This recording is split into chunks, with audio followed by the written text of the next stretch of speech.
Hello friends, இந்த video பார்த்தீங்கன்னா Indian 2 roast பண்ணுற வீடியோ கிடையாது. இந்தியன் 2க்கான ரிவ்யூவும் கிடையாது. இது என்னன்னா, இந்த விஷயம்லாம் இந்தியன் 2ல இல்லாமல் இருந்தது நல்லாயிருக்கும் அப்படின்றத பற்றி தான் இந்த வீடியோ நான் சொல்ல போகிறேன். இந்தியன் அப்படின்னு பார்த்தீங்கன்னா கமல்ஹாசனோட ஒன் லைன் டயலாக்ஸ் தான் அதிகம். அந்த ஒரே ஒரு லைன் டயலாக்ஸில் அவ்வளோ அர்த்தங்கள் இருந்துச்சு. அது நான் சொல்கிறது இந்தியன் படத்தில். அதே இந்தியன் 2க்கு வந்தீங்க அப்படின்னா பார்த்தீங்கன்னா, அவர் பேசி பேசி பேசியே கொல்றாப்புல அப்படின்னு அந்த மாதிரி தான் இருக்குது படம். இப்போ பார்த்தீங்கன்னா ஒருத்தரை கொல்ல போவார், அவன் என்ன தப்பு பண்ணுறான்றத அவன்கிட்டே எக்ஸ்பிளைன் பண்ணி சொல்லிட்டு இருப்பாரு. கொஞ்ச நேரம்னா பரவாயில்ல, ரொம்ப லென்த்தாக போகும். படம் பார்க்குற ஆடியன்ஸ்க்குலாம் என்ன ஒரு ஒப்பீனியன், என்னோட மைண்ட் செட் எப்படி இருந்துச்சு அதை பார்க்கும்போது எப்படி இருந்துச்சுன்னா, அதான் ஆல்ரெடி பேசியே பாதி கொண்டுட்டீங்களே, திரும்ப எதுக்கு வருமம் போடுறீங்க அப்படின்ற மாதிரி தான் எனக்கு தோணுச்சு. அடுத்ததாக பார்த்தீங்கன்னா மியூசிக். இந்தியன்ல இருக்க அந்த கப்பலரி போயிடுச்சு சாங்ல இடையில அந்த ஒரு ஹம்மிங் வரும் பார்த்தீங்களா, அதே மியூசிக்கை எடுத்து இதில் போட்டிருக்காப்புல. இந்தியன் படத்தை நான் பார்த்தது 2004 தான் பார்த்தேன். ஃபர்ஸ்ட் டைம் பார்த்தது. அதுவும் டிவியில் ஓடிட்டு இருந்துச்சு அப்போ பார்த்தது. இந்தியன் 1 படத்தை தேட்டர்லாம் பார்க்கல. அதனால பார்த்தீங்கன்னா எனக்கு இதே மாதிரி விஷயங்கள்லாம் ரொம்பவே ஷாக்கிங்காக தான் இருந்துச்சு.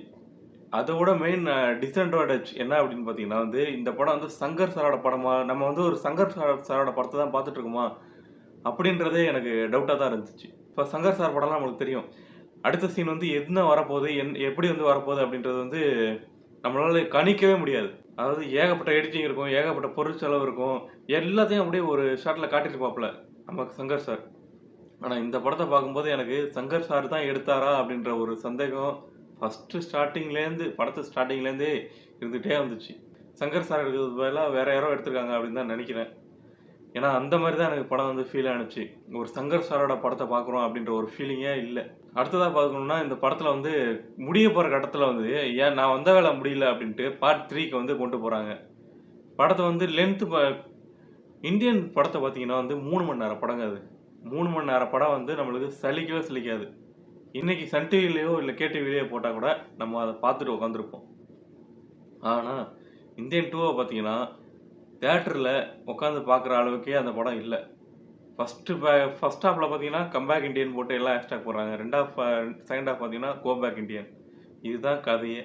அதாவது கமல்ஹாசன் சாரை வர சொல்கிறதும் போக சொல்கிறதும் கதை. இதை தவிர வேறு எதுவுமே கிடையாது. எதுக்காக வர சொல்கிறாங்க, எதுக்காக போக சொல்கிறாங்க, இதுக்கு இடைப்பட்ட இதுதான் இந்த படத்தோட கதையே. இது வேற மற்றபடி இந்த படத்தில் எதுவுமே இல்லை. புதுசாக ஏதாச்சும் சங்கர் சார் நிறைய விஷயங்களை ரிவீல் பண்ணுவார் அப்படின்னு பார்த்தா அப்படி எந்த ஒரு விஷயமுமே இந்த படத்தில் இல்லை அப்படின்றது ரொம்பவே வருத்தத்துக்குரிய ஒரு விஷயம். இந்தியன் 2வோட இவங்க நிப்பாட்டுறது நல்லது அப்படின்னு நினைக்கிறேன். ஏன்னா இந்தியன் படத்தோட ஏகப்பட்ட மரியாதையை இந்த படம் ஸ்பாயில் பண்ணிடுச்சு. இந்தியன் 3 எடுத்தாங்க அப்படின்னா இதுக்கும் மேலே ஏதாச்சும் பண்ணுவாங்க அப்படின்னு நினச்சாங்கன்னா, ஏன்னா ஆல்ரெடி ஏஆர் ரஹ்மான் சார் இந்த படத்தில் கிடையாது, மைனஸ் பாயிண்ட்டு. ரெண்டாவது பார்த்தீங்கன்னா சுஜாதா, அவரோட ரைட்டிங்ஸ்லாம் பார்த்தீங்கன்னா அவரோட ஒன்லைன் டைலாக்ஸ் தான். ஓகேவா, ஒரே ஒரு டைலாக் சொல்கிறேன் பாருங்க, அதில் ஏகப்பட்ட வார்த்தை. இந்தியன் தாத்தா இந்தியன் படத்தில் பேசவே மாட்டார். ரெண்டு வார்த்தை பேசிட்டு போயிட்டே இருப்பார். சுதந்திரம் அடைஞ்சதுலேருந்து இந்த இடத்த யாருமே சுத்தம் பண்ணல. அப்படி ஆரம்பிக்கிற படம் கடைசியில் எனக்கு தான் வலி ஜாஸ்தின்ற மாதிரி முடியும். இந்தியன் படத்தை நீங்கள் பார்க்கும்போது ஒரு கூஸ் பம்ப் ஏறிட்டே இருக்கும். இந்தியன் 2வை பார்க்கும்போது நம்மளை ஏன்டா ஒரு படத்தை பார்க்குறோன்ற மாதிரி தோணுது.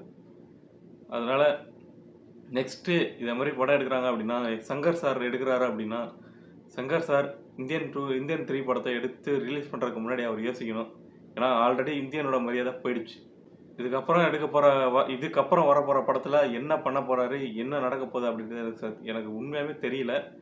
இதோட பெஸ்ட்டாக அவர் எடுத்தார் அப்படின்னா ஓகே, இதோட ஒஸ்ட்டாக எடுத்தார், இதே லெவலில் எடுத்தார் அப்படின்னாலும் இந்த படம் இந்தியனோட மரியாதையை திரும்பவும் பாதிக்கும்.